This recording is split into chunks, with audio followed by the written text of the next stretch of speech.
সড়কে ট্রাফিক পুলিশের কর্মতৎপরতা নিয়ে জানাতে এবার রাজধানী তেজগাঁও থেকে যোগ দিচ্ছেন সহকর্মী নাজমুল সাইদ। নাজমুল, সড়কে তো ট্রাফিক পুলিশ তাদের কাজ শুরু করেছে। তেজগাঁওয়ের পরিস্থিতি জানাবেন। প্রিয় নাম্বার সেট করে বিকাশে সেন্ড মানি করুন ফ্রি।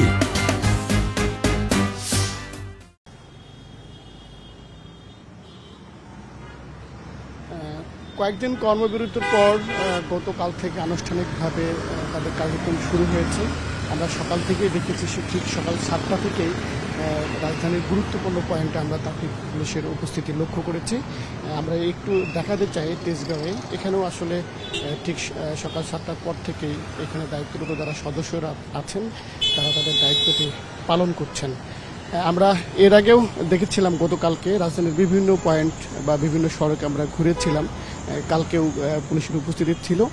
আপনি জানেন যে অন্তর্বর্তীকালীন সরকারের আনুষ্ঠানিক যাত্রার পর থেকে কিন্তু সড়কের যে গাড়ির চাপ সেটি বাড়ে এবং মানুষের জীবনযাত্রা স্বাভাবিক হতে থাকে। এরপরে মানুষের যে কাজের তাগিদে মানুষকে ঘর থেকে বের হতে হয়েছে, আমরা সেটি লক্ষ্য করেছি। কালকেও সড়কের দীর্ঘ যানজট ছিল, ট্রাফিক পুলিশ তারা চেষ্টা করেছে সেই যানজট নিরসনের এবং নির্বিঘ্ন করার জন্য যাত্রা।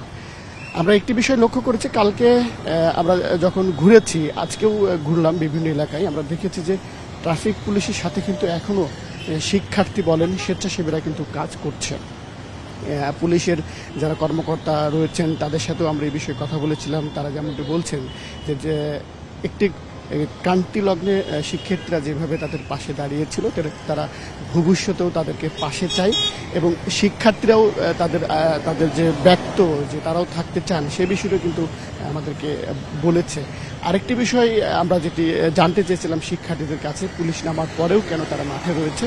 তারা যেমনটা আমাদের বলছিলেন যে পুলিশের সম্পর্কে মানুষের একটি নেতিবাচক ধারণা আছে, পুলিশের মধ্যেও এক ধরনের ভীতিকর পরিস্থিতি রয়েছে।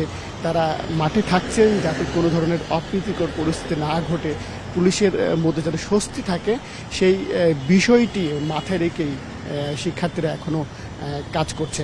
আপনারা জানেন যে 5 তারিখের পরেই বিভিন্ন থানা এবং পুলিশের উপর হামলা হয়, এরপরেই পুলিশের মধ্যে এক ধরনের ভীতিকর পরিস্থিতি তৈরি হয় এবং রাজধানী সহ দেশের অধিকাংশ থানায় কিন্তু বন্ধ হয়ে গিয়েছিল। ইতিমধ্যে আপনারা জেনেছেন যে 599টি থানার কার্যক্রম শুরু হয়েছে এবং ঢাকা মেট্রোপলিটনের মধ্যেও 45টি থানার কার্যক্রম শুরু হয়েছে এবং যে কয়েকটি থানা নষ্ট হয়ে গেছে বা ভাঙচুর করা হয়েছে, অগ্নিসংযোগ করা হয়েছে, সেগুলোর মেরামত কাজ চলছে। সব কিছু মিলিয়ে যদি বলা যায় ট্রাফিক ব্যবস্থাপনায় যেমন শৃঙ্খলা ফিরছে, পাশাপাশি পুলিশের উপস্থিতি বাড়ার কারণে মানুষের মধ্যেও এক ধরনের স্বস্তি ফিরছে।